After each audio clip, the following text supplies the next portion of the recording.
Bonjour et bienvenue dans ce troisième numéro de Pilote. Aujourd'hui nous allons parler de kawaii, de troisième génération et de petites culottes. Générique.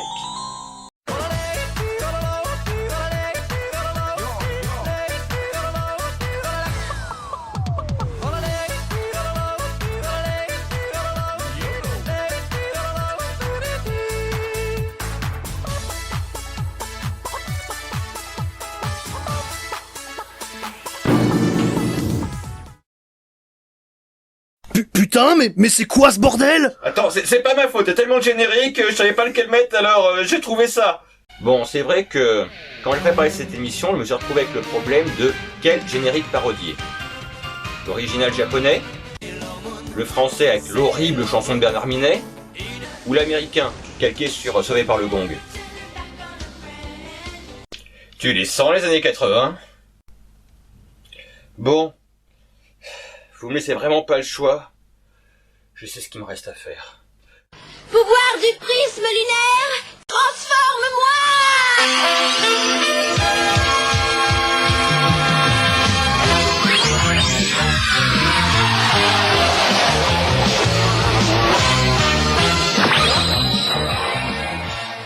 Je suis la terreur qui corrige les erreurs. Je suis au scénario ce que Dorothée est à la culture. Au nom de la lune, je vais tellement t'exploser ta face que tu vas rôter du sang.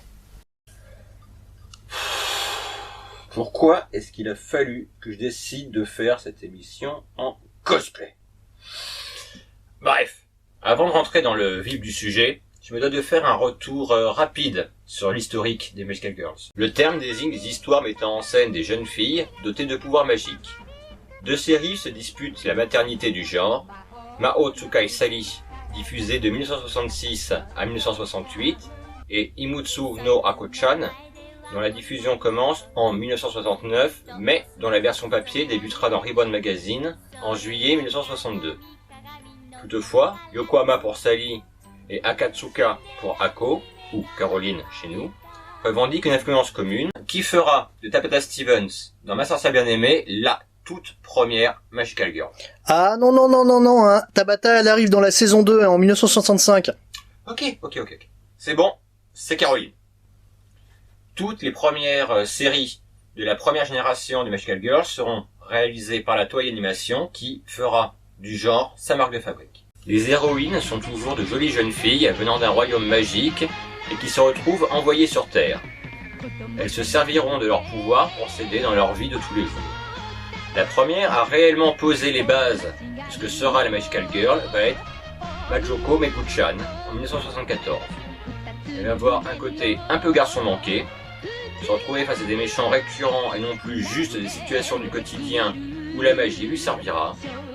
Elle abordera des sujets graves tels que les violences conjugales, la drogue, la mort, et elle va être hyper sexualisée. Si vous aimez voir des petites culottes dans les animés, là, vous allez être servi.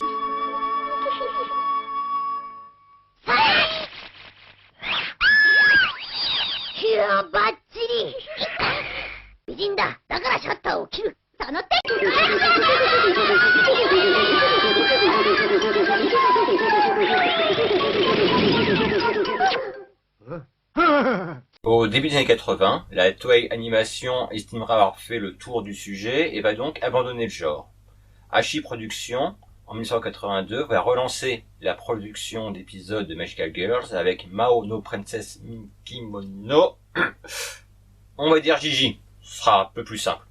Et va ainsi lancer la seconde génération de Magical Girls. Cette nouvelle génération se définit par des pouvoirs magiques, innés ou confiés par une entité supérieure dans le but de faire le bien, une baguette ou autre instrument magique qui permettra à l'héroïne de se transformer en une version adulte, avec un costume toujours beaucoup trop court, une bestiole magique énervante qui va la suivre partout, genre de Jiminy Cricket des temps modernes, des pouvoirs secrets.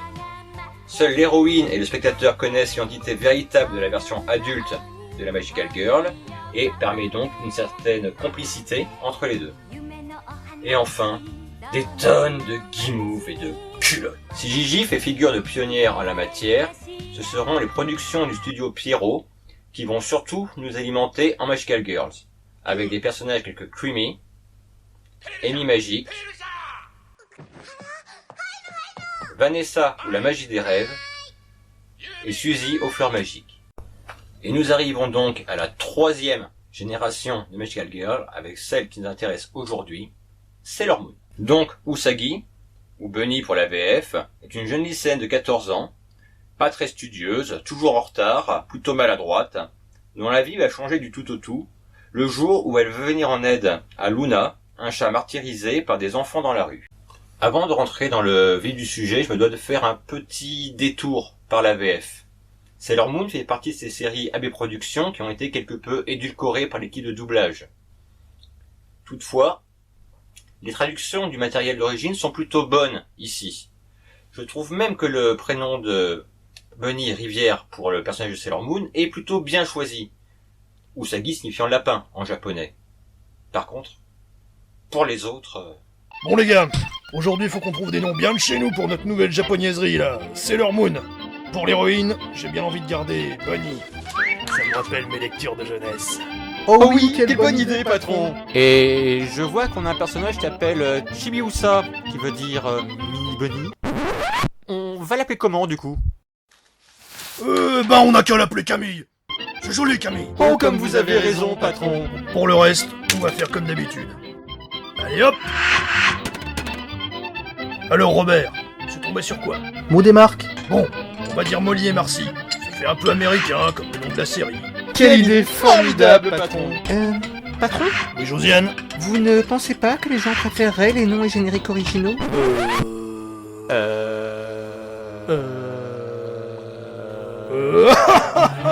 Sacrée Josiane.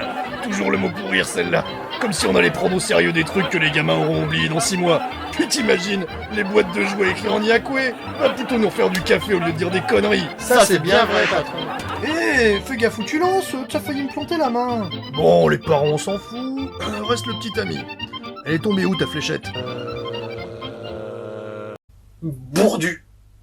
Enfin, sérieusement. Bourdu. Enfin, je vois que ça comme explication. C'est même pas un vrai prénom, ça, Bourdu. Enfin, en plus, ça va donner des scènes d'un romantisme torride, ça, Bourdu. Ah bon, tu t'es tellement fort. Ta gueule. Mais juste ta gueule. Enfin, bon, version japonaise, vite. Pitié, vite. On peut voir ici que Usagi est fan du personnage de Sailor V. Alors, ça peut nous sembler un petit peu bizarre qu'il y ait déjà des guerrières Sailor avant que Sailor Moon ne se soit révélée, mais Sailor V est un personnage préexistant. Avant d'être un animé, Pretty Soldier Sailor Moon était une bande dessinée, réalisée par Naoko Takeuchi, et publiée entre 1992 et 1995 dans le magazine Nakayoshi. Mais cette BD est en fait la suite de notre histoire, Codename Sailor V, publiée en 1991 dans le même magazine. On y suit les aventures de la jeune Minako Aino, qui, suite à sa rencontre avec le chat Artemis, va apprendre qu'elle est une justicière masquée et que son rôle va être de défendre la Terre. Cette série ne connaîtra pas de version animée. Les images que vous voyez derrière ont été réalisées par des fans en 2012 à partir d'images de la BD et de créations personnelles. Naoko Takeuchi avait peut-être déjà en tête Sailor Moon puisque l'on peut voir Usagi et sa meilleure amie Naru en arrière-plan dans plusieurs passages de la bande dessinée. Luna, notre chat du début, va pénétrer le soir venu dans sa chambre pour lui révéler sa destinée. 猫が喋った。私の名前はルナ。あなたを探していたのよ、ウサギちゃん。おやすみ。いいわ。じゃあ夢を覚まさせてあげる。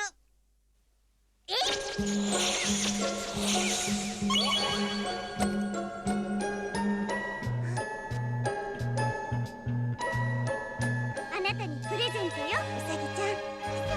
私これもらっていいの？ウサギちゃん、今東京には変な事件が。ウサギちゃん、ちゃんと聞いて。Ouais, bon, on s'en fout du chat flippant qui parle parce que... J'ai un nouveau bijou.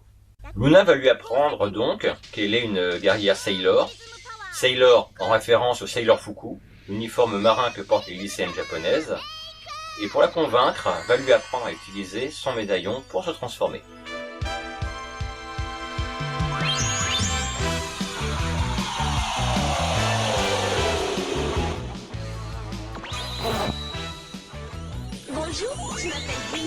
J'ai 14 ans.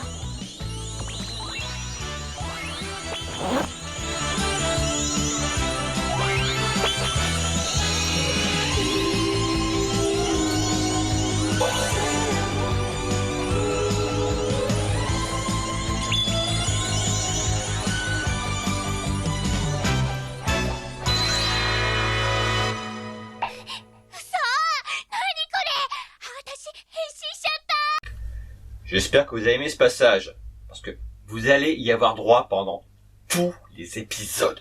Parallèlement, vont nous être présentés les ennemis récurrents. Queen Beryl, qui, au service d'un grand souverain, va envoyer ses sbires à la recherche de cristal d'argent d'une part, et d'énergie d'autre part.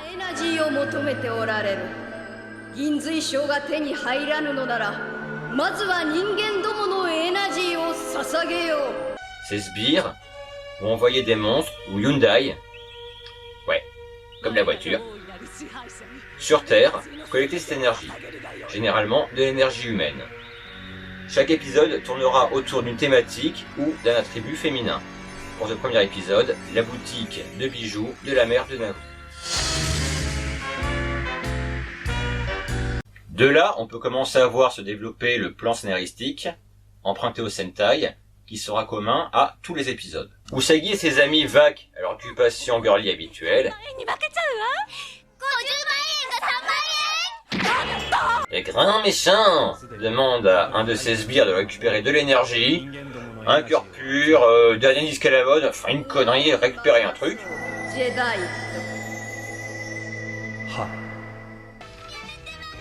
Le sbire, lui, va envoyer un Hyundai pour faire le sale boulot à sa place.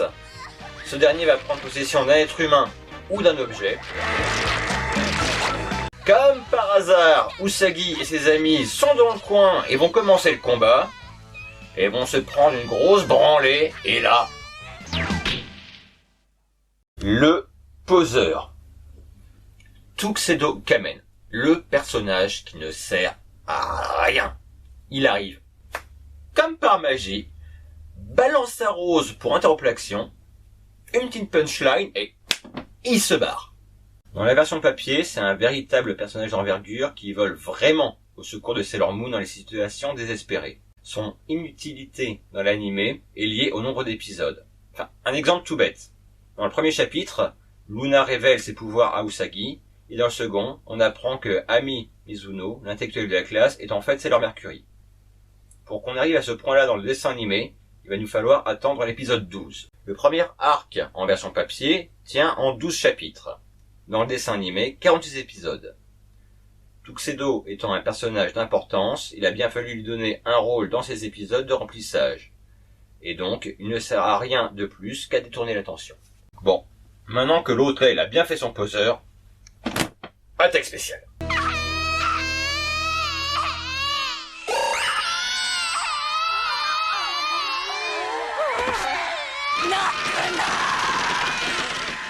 On a eu des attaques spéciales, pas vrai, je tympan. Enfin bref, après ça, victoire.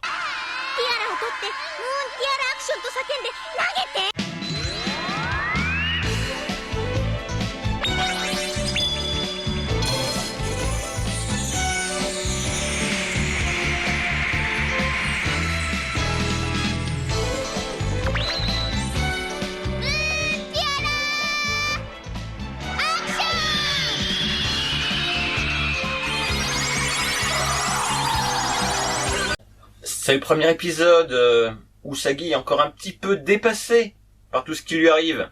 Et vous en faites pas. Elle va prendre du poil de la bête, gagner en assurance pour devenir une vraie guerrière. Non, je déconne.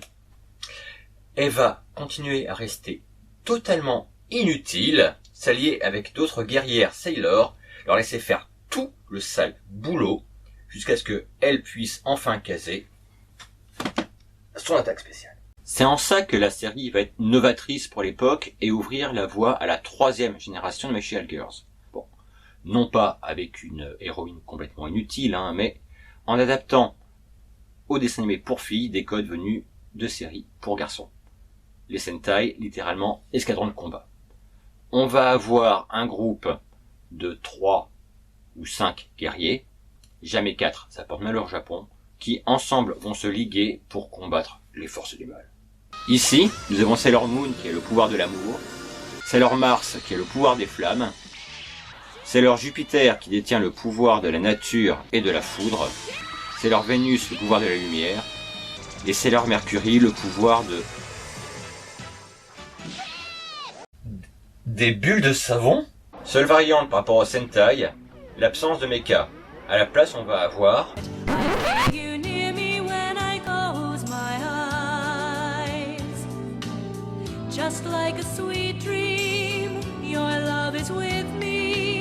Une putain de licorne.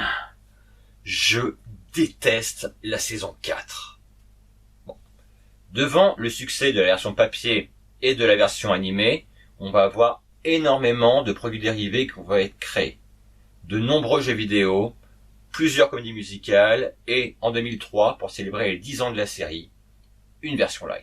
Pretty Guardian Sailor Moon est une série en 49 épisodes plus un préquel et un film qui est à la fois proche et éloigné de la version papier originelle. Proche dans la mesure où les premiers épisodes reprennent la trame et le rythme de la bande dessinée originelle, tout en réinterprétant les histoires pour les moderniser. Éloigné parce que très vite, ils vont s'en distancier pour créer leur propre trame. Tout va commencer le jour où Usagi va se prendre une peluche sur la gueule. Enfin, cette peluche s'avère être Luna qui va lui révéler son destin. Comme dans le premier arc, le grand méchant reste Queen Beryl, et elle va s'en prendre une nouvelle fois à la mère de Naru, qui présente alors sa collection de bijoux. Grande différence par rapport à l'œuvre originale, les guerrières Sailor communiquent entre elles et avec Luna grâce à un portable qui a le pouvoir de les costumer en ce qu'elles veulent. On notera également que Usagi est brune dans le civil et blonde en guerrière. Et au moins elles ont un vrai camouflage qui leur permet de garder un tant soit peu crédible leur identité secrète. Parce que, je suis désolé, c'est pas le changement minime de costume dans l'animé qui fait que... mais non, moi je le trouve super crédible, leur déguisement. Autre intérêt de la version live est son préquel qui va nous montrer la naissance de Sailor V. Arrêtez de leur jeter des peluches à la gueule, quoi. Qu'est-ce qu'elles vous ont fait? Vous avez un truc malsain, vraiment, ça. C'est pas possible autrement. Grosse différence par rapport à la version originale. Minako Aino, alias Sailor Vénus, y est un personnage public dans la vie civile, puisqu'elle est une idole. Chose qui forcément va donner lieu à un disque. Bon, on sait très bien que ce genre de dessin animé ou de série, ça sert à vendre du produit dérivé. Notamment toutes les différentes baguettes magiques qu'ont pu avoir les différents protagonistes. Mais là, franchement, vous auriez pu être un peu plus discret. この番組の主題歌「キラリセーラードリーム」の CD を抽選で50名様にプレゼント。手書きに住所氏名年齢電話番号番組の感想を書いて応募よろしく。みんなの応募待ってるよ。 En juillet 2012, pour célébrer les 20 ans de la série, la Toei Animation va annoncer la production d'un nouveau dessin animé, Sailor Moon Crystal, basé sur les 2 premiers arcs de la version papier. Tout d'abord prévu pour l'été 2013, il sera maintes et maintes fois repoussé pour finir par être diffusé à partir de l'été 2014 en streaming à l'international. Ces différents reports sont dus à un désaccord entre Naoko Takeuchi d'une part et la Toei Animation de l'autre. Takeuchi voulait une histoire respectant beaucoup plus les livres, tandis que la Toei, jugeant l'histoire un peu trop sombre, a souhaité produire une version un peu plus édulcorée et donc plus accessible au grand public.